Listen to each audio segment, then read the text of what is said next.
Well, welcome aboard, everyone, to TEDxDupreeParkTV. We're so glad that you could join us today. Please let us know where you're coming in from. Just post in the comments below wherever you're watching us. You could be watching us on Facebook or on Twitter, maybe, or YouTube, or in a Facebook group. We'd love to know that you're out there. So just post in the comments below that you're watching and where you're coming in from today. We love to know where our viewers are coming in from. We have people watching from all over the world, so we like to know that. We're going to be talking with some amazing people today. You're going to learn a lot, and we're going to have a lot of fun sharing our community with you. And the whole reason that TEDx Dupree Park exists is because of the efforts of our organizer, Steve Monahan, who's joining me in just a second here. So, Steve, how's everything going with you today? It's going great. Wonderful. Couldn't be better. Oh, so fantastic. Well, the TEDx Dupree Park steam train just keeps rolling along here. And even though we got a little derailed with not being able to have our event physically at the Mad Life stages in May in Woodstock, Georgia, we're bringing this to the whole world now because we're doing the virtual version. And so that's even more exciting in some ways, isn't it? Yeah, it is. It's extended our ability to communicate to our community, which is a global community now. And it's just given us the ability to adapt and get more creative. That's one of the benefits of this pandemic. It's allowed us all to, one, sit back and reflect on just what we want of our lives and what's happening. But number two, it's also allowing us to create new things at the same time. So it's a good thing. I mean, it's a bad thing, but it's a life, hopefully earth-changing thing. Well, I think it definitely is a world-changing thing. And I understand there's a little bit of a story that you'd like to share with us today to kind of get us kicked off. So would you like to go into that now? Yeah, I just wanted to kind of keep it light. You know, I'm a deep thinker, a philosopher, and so I get caught in my head. So I got to slap myself in the face and say, you know, all right, let's have some fun too. So what I want to do is, instead of being so serious, just start off as what does palindrome, buffalo, and bankruptcy have in common? Anybody got an idea? Palindrome, buffalo, and bankruptcy. That's my opening. That's what it has in common. The first thing I wanted to do is, and I'm going to ask you a fast question, Gina. I assume you know what palindrome means. You are a graduate of Georgia Tech with an engineering degree. You have a Harvard MBA. You're brilliant. You're beautiful. So you know a whole lot. So what does palindrome mean? I hope I catch you. Well, you know, that's a good question. Even though you did give me a heads up, I didn't have time to look it up. I think it's some kind of game or some kind of place where games are played. I really don't know. I'm eager to learn. Well, cool. Good.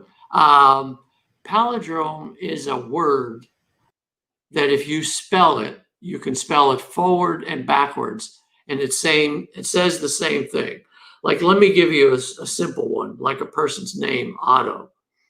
O-T-T-O. If you spell it backwards, it's still O-T-T-O.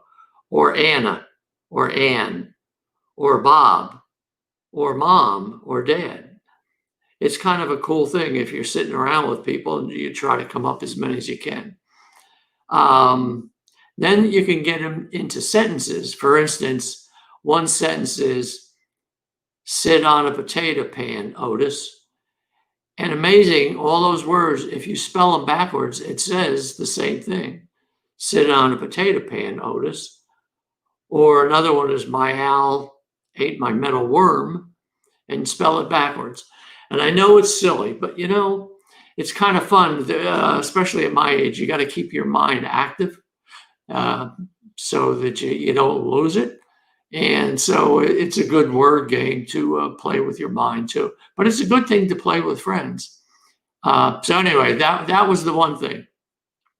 The other thing I wanted to share was on buffalo. And this is good news. You know, I'm a conservationist, environmentalist, animal lover. And I read in the Seeding Greatness magazine that we have. By the way, if anybody wants to subscribe, you just sign up at seedinggreatness.org. And we have a magazine, comes out each week. And it talks a lot about the environment. It comes out of Belgium, and I have it curated. So all the type of stories that I want to follow relative to animals and species and climate change, they'll have those delivered to their inbox. And this is an example. The first article I had was on buffalo. In the United Kingdom, 6,000 years ago, buffalo went pretty much extinct. And then they, because they hunted them. And so there was no wild buffalo. Well, because of the pandemic and the new focus on climate change, there's 3 organizations that are going to bring the buffalo out of existence and back. And they're going to be bred. They're bringing them from a different species from Poland and from Finland, I think. And they're going to be putting them on the English plains and in a short, small group herds first. But it's going to be bringing the buffalo back. And the reason they're doing it is because it's impacting global warming. The buffalo are used, they go in the forest and they will rub it against the trees and they will break the bark off. They will also knock trees over. And if you know anything about what's happening with our trees, the forests have either been depleted or got so dense that the sun couldn't come through. So this is going to open it up so the sun can come through. We won't have the forest fires, which we have, you know, Australia was on fire at the beginning of this year. Well, that's because all the dense brush, all the species have been removed. So this is bringing the species back into existence. And this is a simple way to do it. So I thought that was kind of a fun fact and something good for our environment. So back to you. Well, it totally is. That is quite fascinating. I know that a big part of what's drawn us together over the years and has held us together is our mutual love of animals. So that's great to hear about the buffalo and interesting. Yes, that term. I didn't know that term. So fascinating. I love it. Great. There was one other thing I wanted about the bankruptcy. I was a Fortune 100 executive for Deutsche Bank and ITT. So I was a capitalist. And capitalism is getting a bum rap at times, sometimes deservedly so, but there's nothing better. There's other alternatives, but as Churchill said, it may not be the best, but give me something else that's better. And communism isn't, dictatorship isn't. So anyway, but what's happened, there's recently been some crony capitalism, you know, where there are people taking advantage of it. And I just wanted to give you an example of it as a capitalist myself. When I see bad actors, I like to call them out.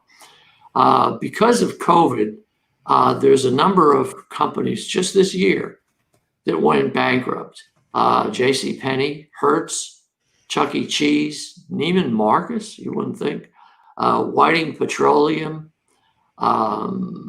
Chesapeake Energy, a number of them.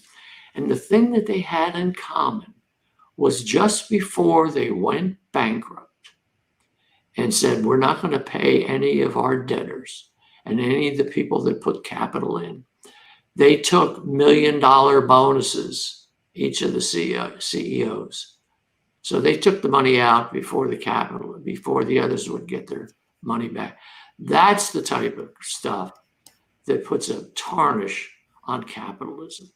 And so if I see it, I'm going to blow it up because they can't keep doing that. We can't. We have to be ethical. We need to make capitalism extremely ethical again. And you're seeing it with corporations. They're coming in and doing good things now. So I have hope for it. So that was the other thing I wanted to bring up. Well, make capitalism ethical again. I'll buy that hat. Yeah. I like Okay. it. In fact, Steve, with a slogan like that, you could run for president, and I think you get a number of votes. Yeah. Well, you are so right, and capitalism's a great thing. That's the energy of our economy. It rewards people. When they tried other systems, especially when the country was being founded, they didn't work. And there's so many examples around the world where they don't work. Almost every Uber driver I meet here in Orlando is from Venezuela. And I say, what do you think of socialism? Oh my gosh. That's the whole conversation for the whole thing. And they say it's terrible. I can't believe people are considering it. So that's where I stand on that. Although this is definitely not a political show. And let's get back to seeding greatness. Well, with that, we will seed greatness with our first guest today. And this fine young man has become a good friend and a very valuable member of our team. He has built his marketing career around telling a good story and knowing where to tell it and to whom. He's created brands, strategies, and stories for companies ranging from startups to $1 billion plus. He has shared stories as a public speaker, talking about marketing and consulting. He's an agency owner and a corporate marketing executive. And he's given back as an adjunct professor. I don't think we've had any professors on so far, Steve, have we? No. Not that I know of. Okay. A lot of students, but no professors. A lot of students, but no professors. I know. That's what I think too. Okay, so he has been a adjunct professor and now as a TEDx volunteer. All of these stories resulted in measurable growth for these companies and these people. And when John's not telling stories, he's riding fast motorcycles on the street and the racetrack. He's lifting weights, dabbling in photography, and with his partner Suzanne, daughter Annie, and his very large dog Seamus, he's having fun and helping us a lot on the TEDx team. With that, John Clunan, please come on and join us today. Just a second here. There we go. Hey, John. How are you? Gina. I'm doing well today. Hey, Steve. How are you today? I'm doing wonderful. Good. So, well, John, with an intro like that, there are a lot of different directions we could go. Would you like to talk a little bit about your business experience first and tell us a little bit more about what marketing, you've just impressed me so much with your marketing knowledge. What is it that excites you about working with businesses as a marketing consultant and with your marketing agency? So to me, I think the exciting thing really there is making an impact, because I don't think a lot of organizations really truly appreciate the impact that a good, solid marketing program and campaign can make. It's when I talk about, having led everything from startups through, $1 billion plus, in creating measurable growth, that's the end result of good marketing, is creating measurable growth. And that's kind of what gets me up in the morning. Okay. Sorry about that little technical glitch. So that's what gets you up in the morning. All right. Very good. Well, I imagine Steve has some questions for you about other aspects of what you're doing and your background. So let me leave you guys to chat amongst yourselves. Okay. John, I really love what you've done. First of all, I just want to say what you have done for us. This is all volunteer. And so we started with, I know a little bit about social media marketing, just enough to get in trouble. But when you came along, our numbers started tripling, doubling, 4 times. You really and you make it seem so smooth.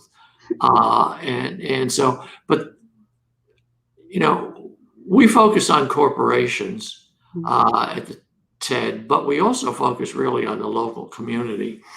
And I remember when I first got into business, I didn't know the difference between marketing and sales. I thought they were the same thing. As a matter of fact, the word was interchangeable back in the 70s. It was like, we're going to put you in sales and marketing. Well, they're 2 different animals. They're totally 2. One comes first. And then you get the other. And then they started introducing stories. And, I write. So, everybody loves a story.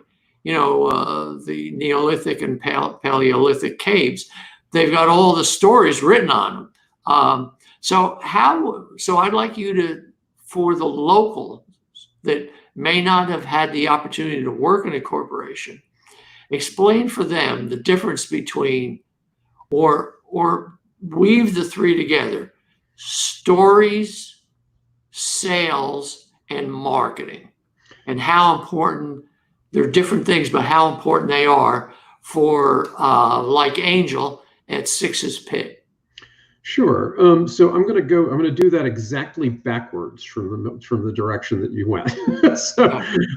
Because if you look at a traditional, how people become customers, right? Particularly for something like using Six's Pit as a great example, which is you're gaining particularly in the modern day, you're using digital and other media to gain trust. Because even in big, huge corporations, like Deutsche Bank and ITT, and you and I were talking earlier about I worked with Korn Ferry and a couple of huge companies. People still buy from other people, and they buy from people that they trust. Well, how do you create that trust? You create that trust by telling them stories, telling them things that they value, and showing how your values as an organization are aligned with theirs, and that you're doing things that they like. So that's where the marketing and story comes in. Then the differentiation between marketing and sales is marketing. If you look at a traditional funnel, marketing is the top of the funnel, right? We're attracting people, we're creating interest, and then getting them to that prospect level and maybe qualifying them according to what your organization is like. But then once they're qualified, marketing steps back and sales steps into that more direct relationship. There's some crossover there in those spaces, particularly what's known as like account-based marketing, which is very, very highly personalized, highly focused marketing. But in the end, if you have both sales and marketing, those people should be joined at the hip. They're not the same people, but they should know and love each other and work together really well. Right. That's good. That's an excellent way to point it out to them. And for instance, TED is use that as an example. TED is a great brand. Mm-hmm. Its story is that it's trusted, that they're doing the right thing. They bring the best people on to do talks. But the interesting thing is, as strong as that brand is, and what you said, you have to get to know the person. I remember this when we were doing networking meetings, and this is not just me, but it is just universal. The reason a lot of the people came to us was because I told them my story of nearly dying, coming back, of how I relate all this to the divine and the opportunities that we have, and how amazing it is to be in this place. And that resonated with others. And at the end of the day, if your story resonates and it's honest, you don't even almost have to sell. You just close it. Right. You don't, it used to be when you were a young salesman, you're worried about how am I going to close this and how to do it. Well, I would tell them as an executive search, if you lay it out the right way, you don't have to close it. They say, what can I do? I mean, so I agree with what you said. We've got to involve it all together. But the most thing is, to me, always just the most honest, ethical thing. And people will see that. Absolutely. It stands out so different because they don't see it. Well, and to your point about the brand, right, is the TED brand is really powerful. It's an initial attractor. But then when you look at, going down one level to the, and I say down one level, it's not that's lesser, it's just kind of how it's a sub brand, right? Is if you look at TEDxDupreePark, like we've created a very specific brand specific to this event and to this series. And we're creating trust in the local community by, having these TV shows and then featuring the videos on social, and then, showing who the speakers are in great depth, really, on our social media presence and on our website. And we're generating interest, but we're also creating trust. People hear your story and they know what you're about, and it's very real. And that seems to flow through all of our speakers and our team and the people who are here. Right. And each of our team has a story. Absolutely. They're unique. And so by sharing our team and bringing the right people in that do have a story, that was the thing we said. We didn't, this sounded strange, but when we were doing fundraising, and we still are not fundraising, I come out of nonprofit.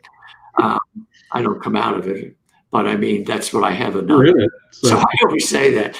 But as far as a sponsorship and stuff, one of the things I tried to emphasize to our people was, and they looked at me like, this guy's strange, but it was like, if they're not the right organization, we don't want their money. We don't want money for the sake of money. And we had a couple times, we had an opportunity for a large organization out of New York. And I remember saying, I don't want their money. I really wanted their money, but we couldn't, it just was against our whole idea. And so for our customers, if we say one thing, and then we've got a sponsor that is a different person than that, we've just broken that trust. Absolutely. And so I would say that to all the small businesses too. It's what you say, you got to live, even if it costs you money. And your brand values are important, right? You're talking about what you're talking about really are brand values, right? Yes, that is a brand value. People don't get that. They try to think, well, I'll make up of brand value, or I'll talk to our marketing with them. Well, what should it be? I don't know what it should be. Who are you? Tell me who you are. Then that's your brand. Liars, they always get caught because they can't remember what their last lie was. Well, your brand better not be a lie. It better be who you are, so you will always do it. Your brand will get you up at 6 a.m. to make sure you open up your small store, even if you're not feeling well.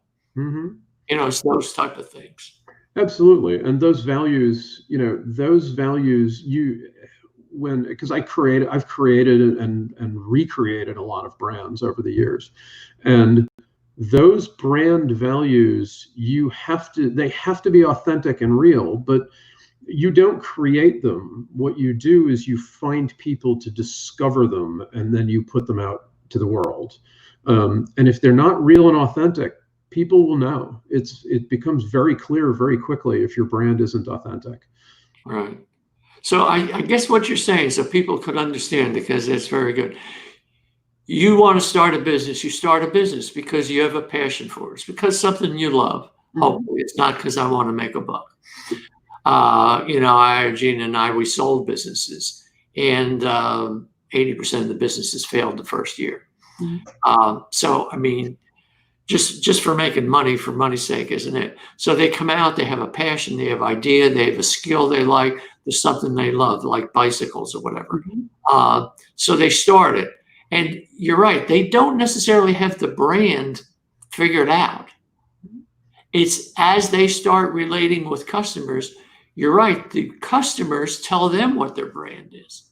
Absolutely. And their brand is, they're just telling them who that person is. And we sometimes don't even know, because we can't see our forest or our own trees.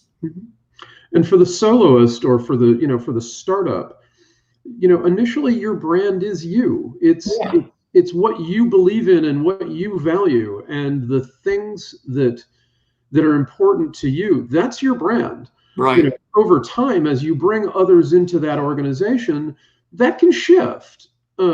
because, sometimes, as you probably know very well, Steve, is that, founders, occasionally a founder has to go away, right?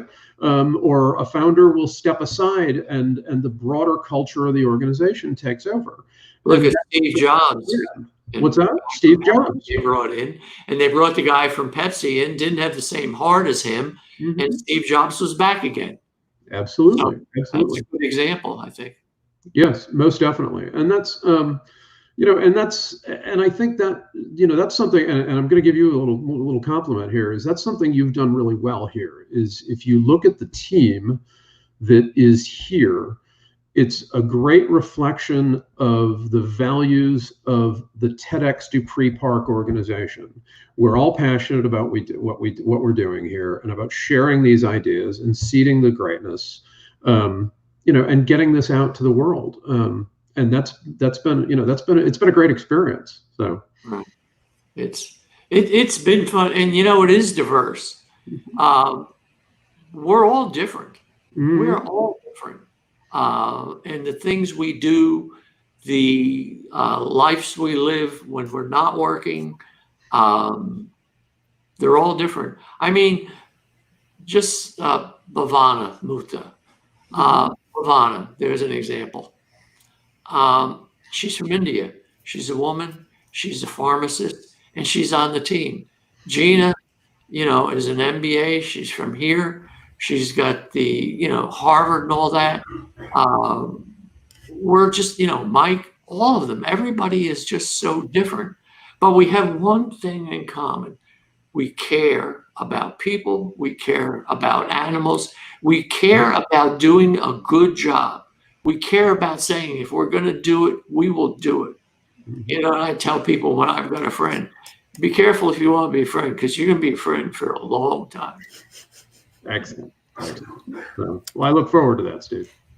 Well, with that, thank you so much, John. And it's just been a delight to get to know you and to work with you and learn from you. And so we really appreciate your support. And for those of you who are out there and want to join us as a team member, we always need more help in many different areas. And so you can contact us through our Facebook page or YouTube, however you're watching us, and you can find out about that. But John, thank you so much. I'm going to let you go here from the broadcast. Appreciate it. Thank you, John. All right. Yes, Steve, you have certainly assembled a wonderful team. And, a lot of people have come to us as volunteers and just been drawn to us. And then some people, a lot that we've recruited. And, when we see somebody talented, they come to our attention, and it makes sense to bring them closer into our sphere, then we do that, which is a great example of our next guest, who is Marcey Walsh. And you guys hear us talking about Marcey a lot. Marcey is usually working behind the scenes. She is the producer of TEDxDupreePark. And what you don't know about her, though, is a few other things. So let me tell you before Marcey comes on here. So Marcey Walsh is obsessed with making things make sense. Since people only bother to learn what they value, Marcey uses neuro keys to prove the value of new information, making training stickier and more memorable and more remarkable. Marcey's career focuses on improving compliance rates in at-risk adults and youth. This focus has resulted in the development of the Pictures You Touch and Skill Collector. These are trademark series that she has collected, these series of assessments, tools, and techniques. Marcey is also a lifelong neurogeek, a brain trauma survivor, and a low-regret living advocate. She is a friend and client and colleague in so many ways, and even a sort of a neighbor here in Central Florida. We get together at different meetings and over at our home for different parties a lot of times. So with that, Marcey, let me bring you on, and so you can share some wisdom with our guests. Hey, Marcey, how are you? I'm on camera. Oh, no.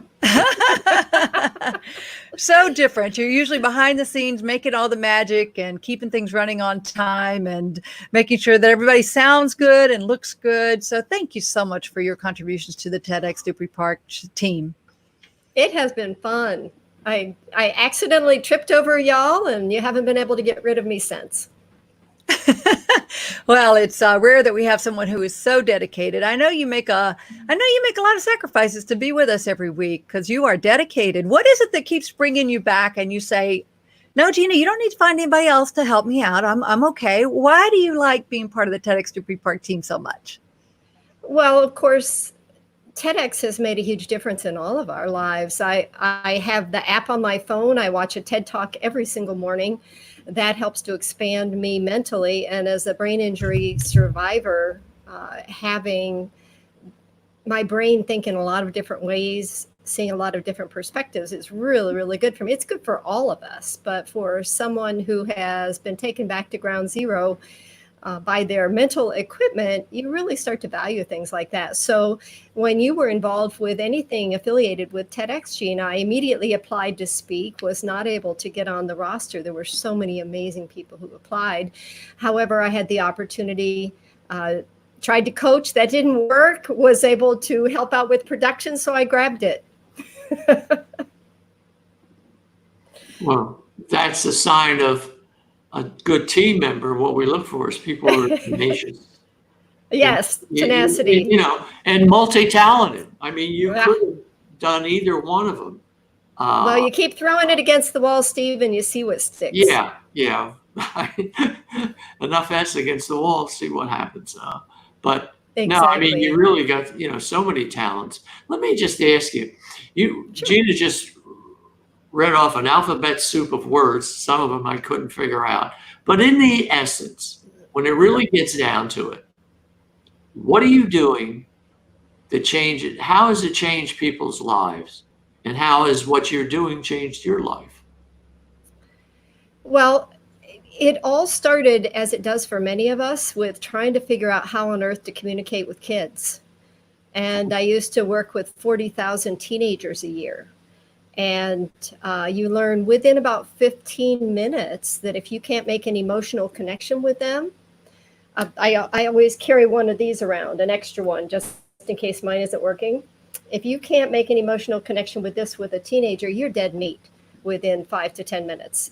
That was even back before cell phones. So you had to keep their attention, connect with them. And the big question that came out that guides everything that I do is I have to be able to answer the question, why bother? Right. And why should they bother to spend time listening to me? Why should they spend their time, energy, and focus being involved with me? And it turns out in all of the businesses, the people that we have here on this TV show, all of the different programming that I do with Gina, people are trying to make a difference in people's lives and businesses. However, if we can't get them to perceive that our solution has value, why should they bother to come with us? Right. So it's what you and John were talking about. It all comes down to stories. And stories are a shortcut to a mental picture because we only think in mental pictures.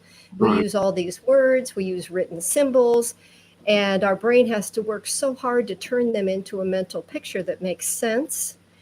And telling stories is a shortcut. Showing illustrations is a shortcut. And what I discovered is a picture's worth 1,000 words. A picture you get their hands on, a picture they touch is worth 1,000 pictures. And it almost instantly gives a mental picture that they never forget. So it hits my big three. It's personal, it's memorable, and it's easy for them to go out and describe to somebody else, which means they can refer people to you very easily. So it fits keys in all three of those locks. I like to do things simply. I only like to do things once. And after I had my brain injury and I had to kind of start all over again, I had to take everything down to the basics of physics and neuroscience so that I could have mental pictures of all the everyday things that we just take for granted. And it just verified that mental pictures are the way to connect with people. And if you can give someone an emotional experience, their perception of your value goes up. And that's the basis of everything I do.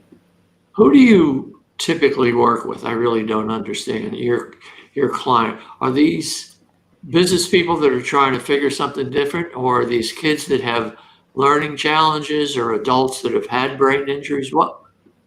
Generally, if it's someone, people find me. I was doing presentations for medical personnel working with diabetic educators. They have a hard sell. It should be an easy sell. If you make these changes, you will live longer and keep your feet and your eyes. That should be easy, but their compliance rate is very low.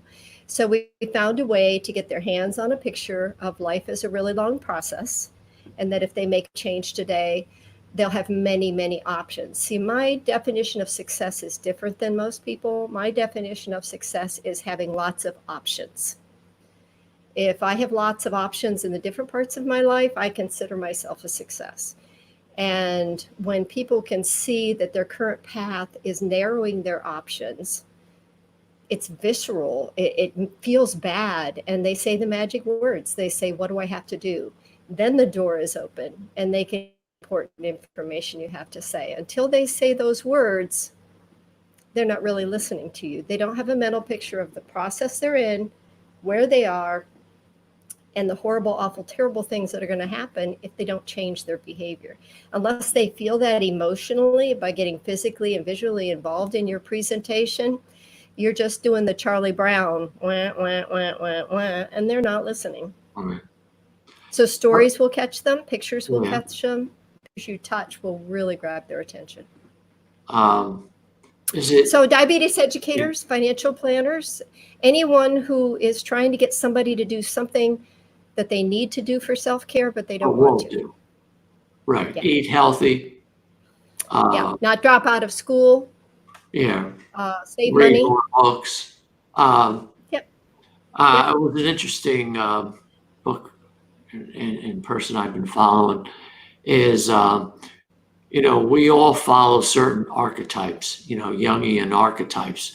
One's the hero, one's the victim, one is the conqueror, whatever those are. Are you finding that in people that they've got themselves in an archetype and you have to change that archetype, or do you do something different, not change the archetype? Generally, people have what you're identifying, in which most assessments and labels do, is they're labeling a pattern of behavior, observable behavior. I bring everything down to physics.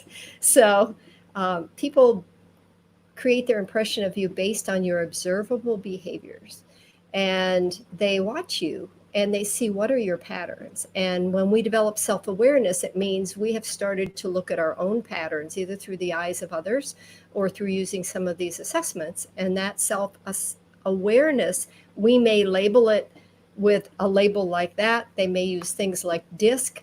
Some people are into astrology, anything that can make us feel like we have some framework that we can anticipate and predict what's going to happen to us, because uncertainty is very, very scary, especially in these times, as we were talking about.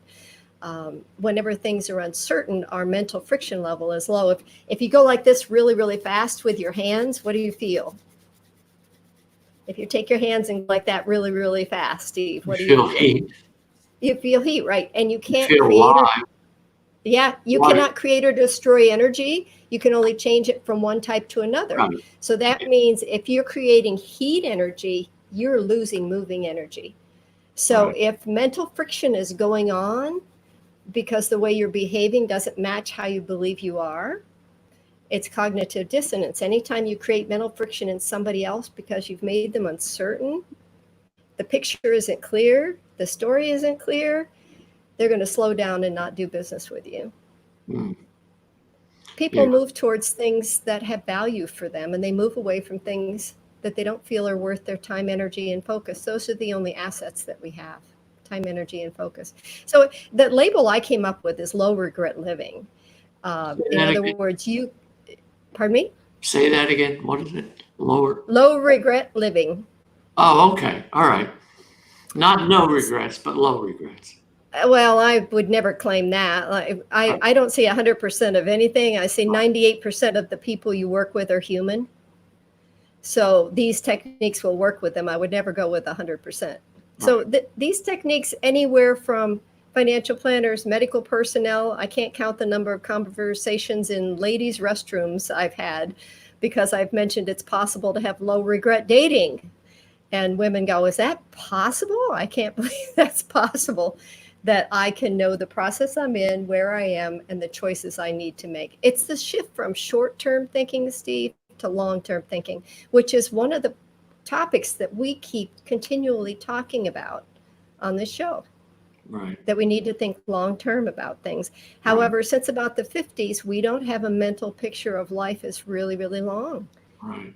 So long-term thinking goes against social media, goes against I agree. everything. It's, not only why am I here, which is a question of me, but now the question is, why is life here? And how do I fit into it? And that's where I try to take people to go even to the higher question. Why is life here? And what can I do to make it better? How can my vocation fit within life? And asking life, what do you want? What do you want of me? And how can I use this body and this mind to do what you want? And then grace comes into our lives. Well, I had to bring it down to the basics. My mind was I could not think in esoterics. I had to think in very concrete terms. So I brought it down to a Venn diagram that actually, since there's been a single cell organism, there's been me. As soon as there was a cell wall, there was me and not me. That's how basic I brought it down. There's me and not me, like you were saying. Yeah, and like me a baby. is my, The mother, the baby, and then after a while, the baby figures out it's just not the mother. Oh, there's a exactly, me. and that's developmental, right? To figure that out over the course of years. And the me is my brain and my body, and I can't control them. However, I can really strengthen it so that I have more options. The not me, I have zero control over. However, I can influence it. And the amount that I can influence it depends on how strong I've made my brain and my body. Mm. So anytime I can help people just realize the difference, they have no control over the not me. However, they have a great deal of influence. They have to strengthen themselves. One of the links I think that's being put in is there's a workshop that I'm going to be doing, a free workshop in a couple of weeks on moving their projects ahead. I work with a lot of advisors. So we'll actually take these techniques and we'll practice in whatever your particular market is, how you can use these techniques to try and show the people you work with that they're making progress with you every single day, because we can't live without progress. And that's something that's missing from a lot of business plans. Yeah. Progress you can experience. Yeah, you can call it progress or change. I like progress, but we're going through change and everybody is, oh my God, it's terrible. It is scary, but you can never go backwards. Right, well, and as we're going to hear with some of our next guests is some of its progress. We're in about 20 different processes right now, and every single day I can find progress in at least one of them. Right. And that is what gives me the endorphin rush to be able to have the strength to move on to the next day. It may not be the one you're focusing on, but stop beating yourself up. Find progress in some other part of your life today. Get that endorphin rush and move on. Well, I tell you, Marcey, we're just so happy to have you, and we're so glad to get to talk to you and spend a little more time understanding you better. It's a deep subject. Yeah. See, Gina, this is what you get when you put me in front of the camera. Oh, well. Gina, can't hear you. You're muted. It works better when I turn the microphone on, doesn't it? Yes. It does. Well, you paid all the money for it. You might as well turn it on, Exactly. Yeah. Very, very good. Well, Marcey represents what we call one of our sages. So she's on the team and she's a sage. So there are so many people like Marcey who apply. Well, nobody's like Marcey, but they're brilliant people in our world who applied to be speakers. We had about 200 that applied to be speakers at TEDx Dupree Park. And so some of them didn't quite make it onto the stage because we had to really narrow it down. They didn't make it on the stage for this year, but maybe another year. And so it's so wonderful that we've got the TEDx Dupree Park TV format to bring you guys out. And so to let you let your brilliance shine right here and let you show how you are seeding greatness in the world to the worldwide audience, not just the people who are in the TEDx audience that day. And we all have these things that we're so passionate about. So thanks for giving me the opportunity to just chatter on about it. Well, and I had a preview to your Neuro Close workshop, and that's the right link right there, right? Facebook.com/groups/Neuro Close workshop. Right, yes. And the workshop that's coming up is moving their project ahead. So if you work with people who are stuck and they're not being able to move ahead, or they need to move ahead more efficiently, we'll go ahead and practice with some of these techniques and see how well it works with the people you work with. Terrific. Well, Marcey, thank you so much. Thank you for being in front of the camera today. And thank you for all that you do behind the camera and all that you do in our world. Marcey and I also know each other really well through our Video Rockstars program that you hear us talk about sometimes, where we help people. In fact, Marcey coined the phrase, friends helping friends create better videos in Video Rockstars, which is a really good way to look at it. So it thank you gives so you a much. mental picture, doesn't it? Yes. And I will see you in a few minutes in our Video Yes, you will. Rockstars challenge event that we're doing about Fund Your Freedom. See you soon. Great. Thank you. Boy, we just have some wonderful people here in our community, don't we, Steve? Yeah, we do. We're very blessed and fortunate. And we're always inviting more in. So if anybody likes what they're hearing, just get in touch with us, please. We're very open. We mean that. Yes, and one area where we particularly need help is in the sponsorship area. Yeah. This is a nonprofit, and we're here working hard, trying to make things happen. But there's some things that even with our sweat equity that we're doing that we can't pay for. And those are the fantastic videos that we'll be doing with the TEDx Dupree Park when people do get on stage, the food and drinks and the facility and all those kind of things, and the marketing for the event. So there are a number of things that we need sponsors for, which brings us to our next guest, who is one of our sponsors. And we are just so grateful to have him and his company be part of our community. So Angel Rivera is the owner of Six's Pit Bicycle Shop, which is located in Canton, Georgia. They're a primer bicycle shop providing services to one of the busiest trail systems in the nation, the Blankets Creek Mountain Park Bike Park. It's quite famous, quite successful. They specialize in mountain biking and everything that's involved in bicycle repairs, new bike sales, and rentals. Their unique style, culture, and environment is what makes them be known as the cheers of bike shops, where everybody knows their name. They're very laid back and a place where people can really feel open and like they're just part of the Six's Pit bicycle family. And with that, Angel Rivera, thank you so much for joining us today. Oh, thank you guys for having me. I'm super excited to be here. I can't believe I got to follow these great speakers that just came on here. Thank you. I mean, it's wonderful. How are you guys doing? Wonderful. Really. Doing great. And even in the midst of so much turmoil that's going on out in the world, I am curious, how has that affected your business? How has the pandemic, the lockdown, are people still getting out on their bikes and getting around? What are you seeing with that?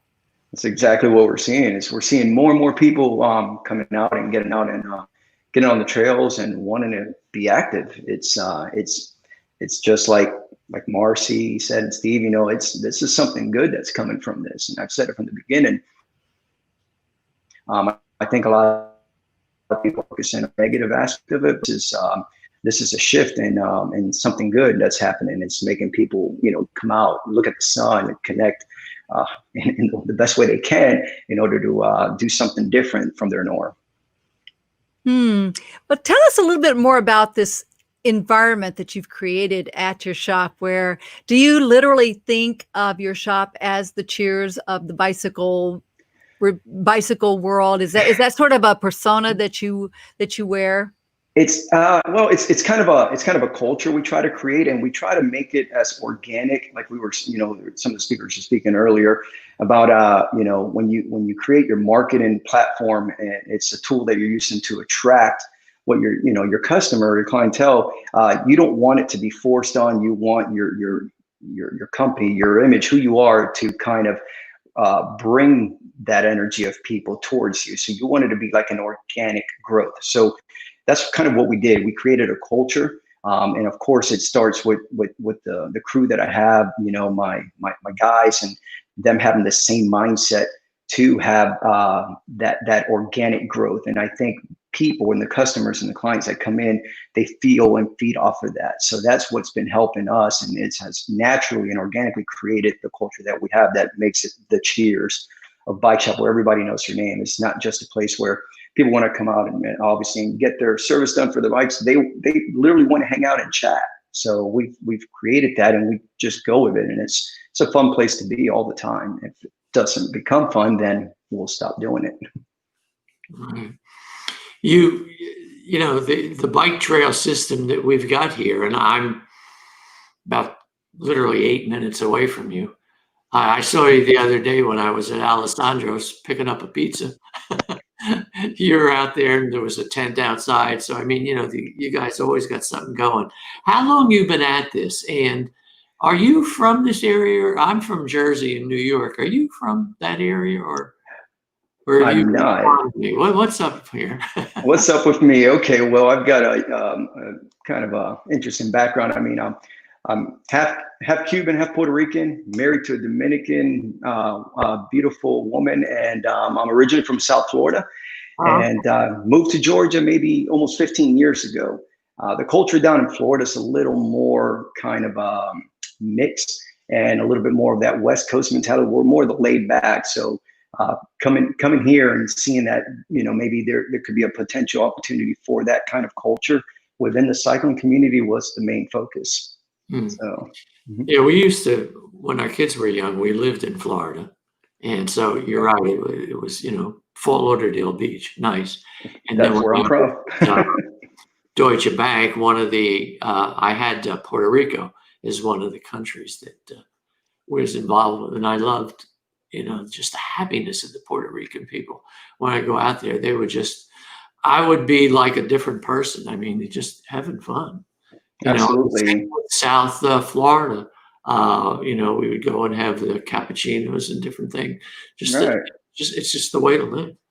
It's a very festive environment, very festive culture. You know, the island life, or the island people have that festivity, very family orientated, and you know, always want to keep the group of people together and keep everybody happy and fed. And it's all about high energy all the time. Yeah. And from New York, I came, it was Italian, and it was always feed them, you know, just where are we going to eat, where are we going to feed? But it's that thing. And that's, I think that's one of the reasons we connected. You operate on a higher, more divine plane, and you understand, and the seeding greatness, and your talk about organic, and you know, that's the way it is. Everything is connected. It's organic. It grows naturally. Correct. And it needs to grow naturally. And it may not be pretty sometimes. You know, the trees aren't quite perfect. You know, they don't look, you know, like a design set, but that's just the way it's supposed to be. And it's that's supposed to be that way. You know, we're all adapting now. We're going through organic ourselves, a change. And we don't know what it's going to look like at the outside, but that's fine.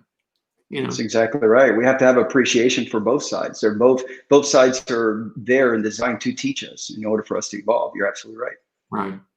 Right. Hey, Angel, great to have you on Mike, today. How you doing? I just wanted to step in. Gina, I think, might have stepped off, but I can't begin to tell you how much we appreciate your support and sponsorship of TEDx Dupree Park. I've really enjoyed getting to know you and some of your gang. Likewise. I'll stop in from time to time.